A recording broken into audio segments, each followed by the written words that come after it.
نن ورځ به تاسو زده کړئ د انګلیسي تر ټولو مهمه محاوره.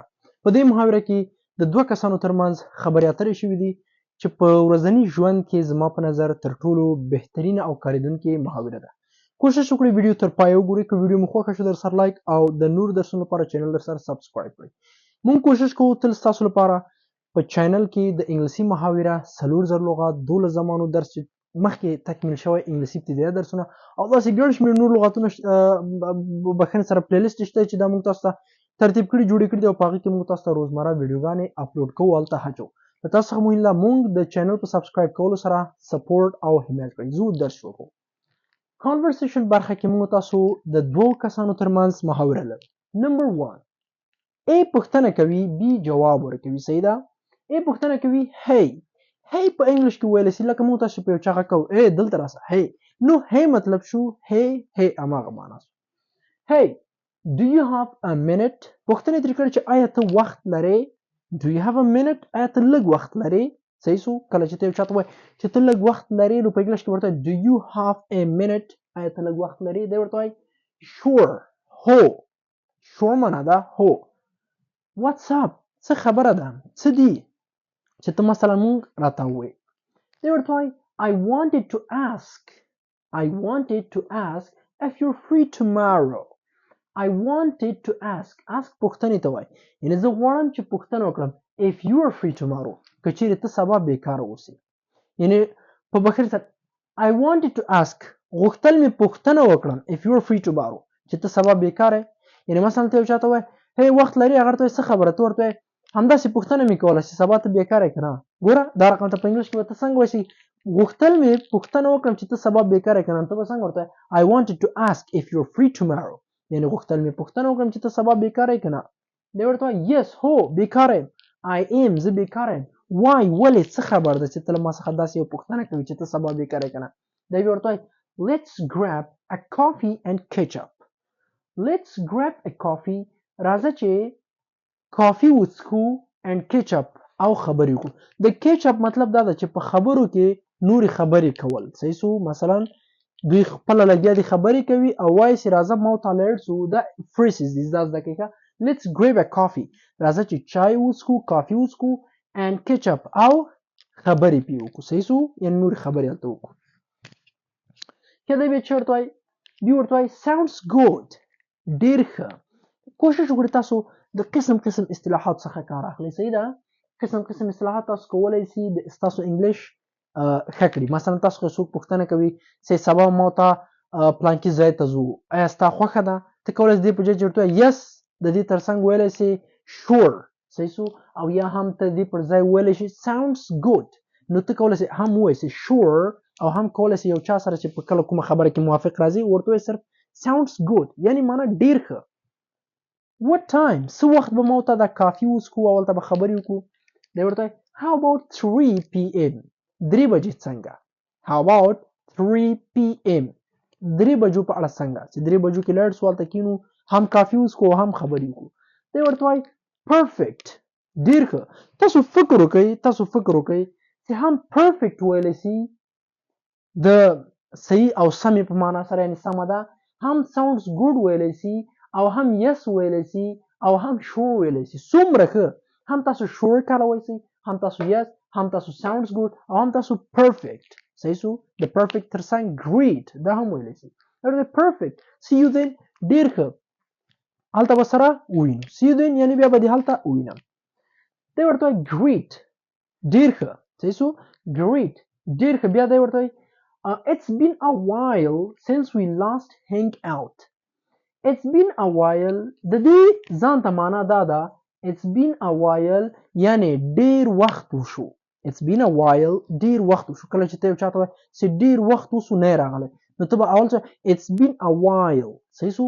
it's been a while ډېر وخت وشو since we last hang out له کوم وخت چې ما ته په وروستي ځل لیدلي یعنې ډېر وخت وشو چې په کوم ورځ ما ته وروستي یعنې اخر ځل کتلی دي.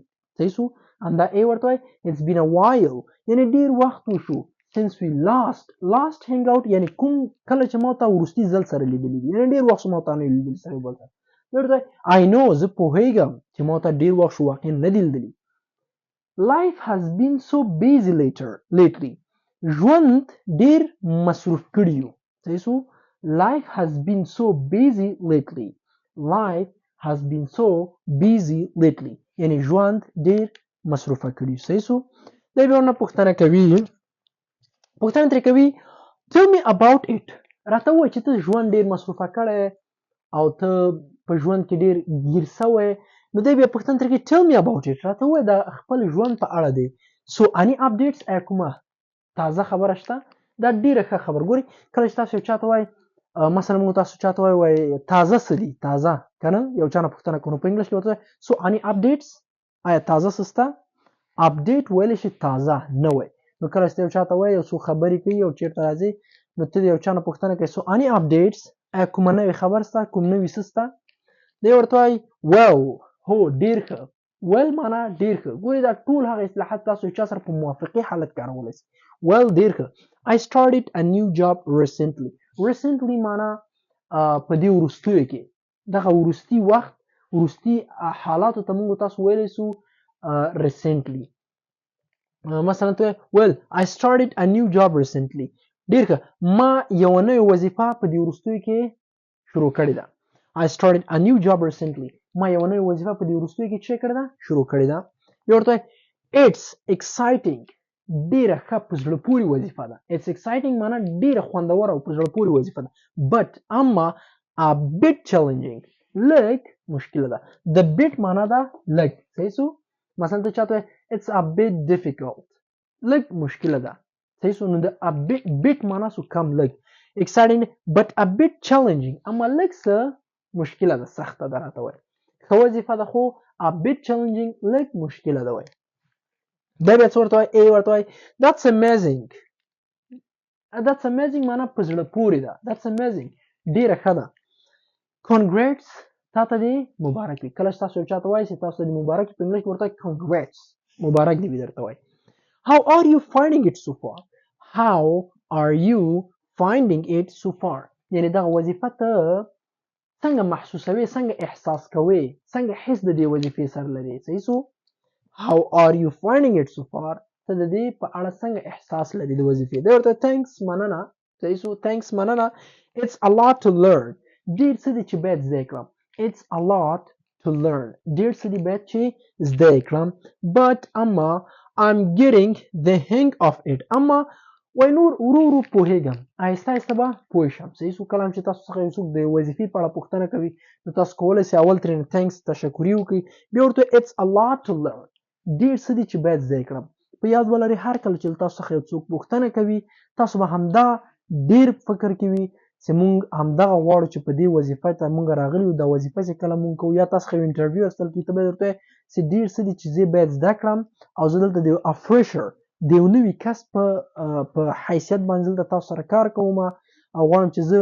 خپل تجربې ته مې مثلا رشد ورکړم غواړم چې نور څه هم زده کړم په دې ځای کې صحیح ده نو بیا ورته it's a lot to learn ډیر څه دي چې زه باید زده کړم but I'm getting the hang of it اما زه ورو پوهیږم دا یو فریز پر رقم دی اصطلاح ده چې وایي getting the hang of it یعنی ورو پوهیږم به نورم ان شاء الله وایي بیا ورته ای پوښتنه کوي that's a wisdom معنا دا چې دا ډیر ښه ده that's a wisdom دا ډیر ښه ده let's chat more about it over coffee tomorrow let's راځه چې chat خبرې وکړو more about it ډیر د دې په اړه یا د دې په هکله over coffee tomorrow د هغې ورځ چې ما ته کافي څکو یعنې راځه چې ډېرې خبرې د کافي څښلو په وخت کې وکړو چې ما ته مثلا سبا ورځ 3 بجې ټاکلې ده اوس خو ډېرې خبرې وکړو راځه چې سبا د دې په اړه لا ډېر بحث او لا ډېر وغږېږو let's chat more راځه چې ډېرې خبرې وکړو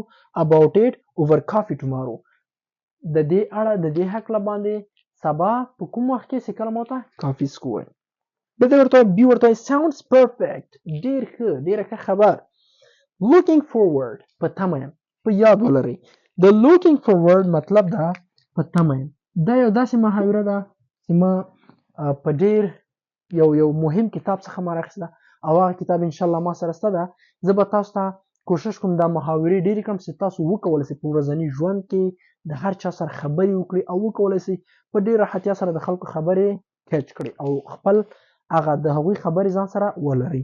نو looking forward په تمه یم. تاسو څخه څوک پوښتنه کوي سبا به ما ورته لاړ شو یا به مثلا ښار ته لاړ شو دا کار وکړو هغه وکړو ته بیا چېرته اوکې looking forward یعنې معنا دا چې زه ورته په تمه یم یا هم په انتظار یم ورته.